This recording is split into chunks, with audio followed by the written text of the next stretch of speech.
Knowing myself, I would say beauty is always on the inside, no matter what. Kasi nag-reflect yan on the outside. So that's why Hope Glow is perfect because divides inside, from inside to outside. So I think, okay, our audience today are people from the media, so they themselves are the eyes of our culture. And, from the early days of Sophia's career until now, parang there's really been a shift, I think, of how beauty is defined. Gone are the days na beauty is naka-template. There's one kind of beautiful. This is the kind of beautiful everyone aspires to be that. No? And you might say, wow, that's rich coming from a glutathione brand. But it's true, no? Na parang these days, people have the freedom to express themselves on how they want to be perceived. And, it's wonderful. Parang that's also why, I mean, kung mapapansin nyo, parang hindi namin pinili yung pinakamaputing artista. Diba? Obviously. True. Yeah. Ganda ng natin. Because for us, it didn't matter. It didn't matter. We wanted somebody who could truly exhibit beauty from the inside out. And I think we've made the right choice. Ika, you wanna add on to I want to add lang kasi when we launched Sophia as our first ever celebrity endorser, maraming comments sa TikTok na buti na lang hindi kumuha ng maputi. First time na hindi maputi. not the skin Oo on. naman, and we always say na ever since, glutathione is not just for whitening. The benefits go beyond whitening. And si Sophia, she loves Hope Glow Super because it gives her the glow, gives her the confidence, diba? And pure makikita natin talaga. So, there. Paano ba? okay, to be honest with you guys, it's my holy grail. Kasi minsan, I don't have time to do my skincare routine. I don't have time to go to my derma. But with that, the Hope Glow Super, it's very low maintenance. It's on the go. You can always keep it with you, but still, have to make sure that you're glowing every day. That's key.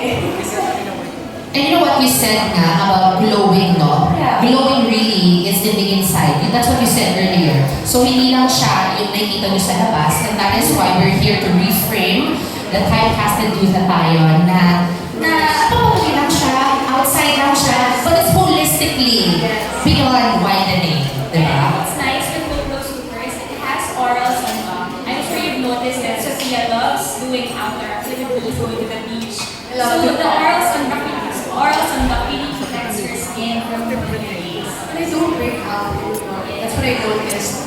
Yung interview ko kanina, I would like to share it with you. Sabi ko nga, I am not gonna stand with the brand if I don't believe in it. So I'm here, and I'm super excited for you guys to try it because I do believe in this product. Now, what would you say to people who think faking glutathione to lighten the color of your skin carries a stigma? That you're not proud of your natural color. For me, I don't judge them. If they wanna have brighter skin, then go for it. If that's gonna make you feel so confident. Like me, changing the color of my hair, or like, iba-iba tayo ng gusto. And if it helps you, your soul, and your mind, I'm all for that. Kasi mental health is very important. And I'm not gonna judge anyone. I know they've been going through a lot, and I'm not gonna take it against them.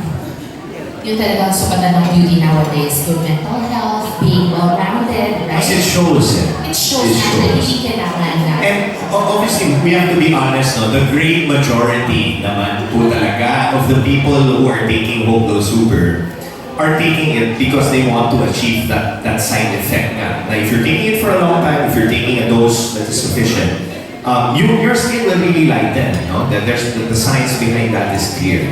But again, we agree with Sophia na para, to each their own. And people can express themselves with tattoos and piercing, then why not with the color of their skin as well? Exactly. And ngayon nga, mas, we take pride in, going out of the mold, right? And then next we have Rain De Ocampo from Rain Check Blog. For the brand owners, this one's addressed to Nika and JC. How do you plan to position Hope Glow Super to make it stand out and be recognized by its target market?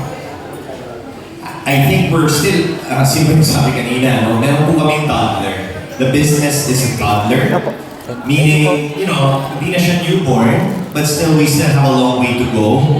I think it's really more of the same that we've been doing. The kind of marketing that we've been doing kasi I believe is working to really define our target market, our target audience, and to really make sure na kasi the beauty industry is huge, no? Marami pong iba-ibang tao, iba-ibang hanap nila sa mga produkto.